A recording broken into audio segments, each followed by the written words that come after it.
And you feuded a lot, as you mentioned before, with the Rock and Roll Express as the Heavenly Bodies. Do you have any memories of those matches and stories about the Rock and Roll Express? Well, here's the great thing about the Rock and Roll Express. They're the one tag team, the only tag team I can think of that's been together for over 30 years, and that's pretty amazing.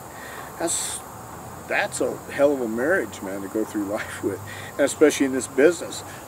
Ricky was great to work with, so was Robert, and we had some really great matches. Individual stories, once again, I don't know that the statute of limitations are up on a lot of that shit, and I say that half jokingly and half not.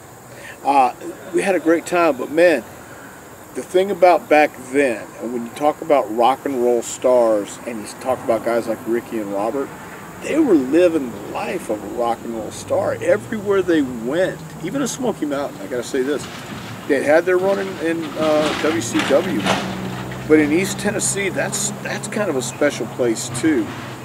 They still remember the 70s and the 80s and even the friggin' 90s. So that was kind of cool because they had just come off that hot run, and rock and roll was still hot, man. And they still, Ricky to this day still works, and he's in his 60s, man. I don't know if that's sad or heroic. Maybe it's both. But I admire both of them, man. They were great workers, and they were always pros too.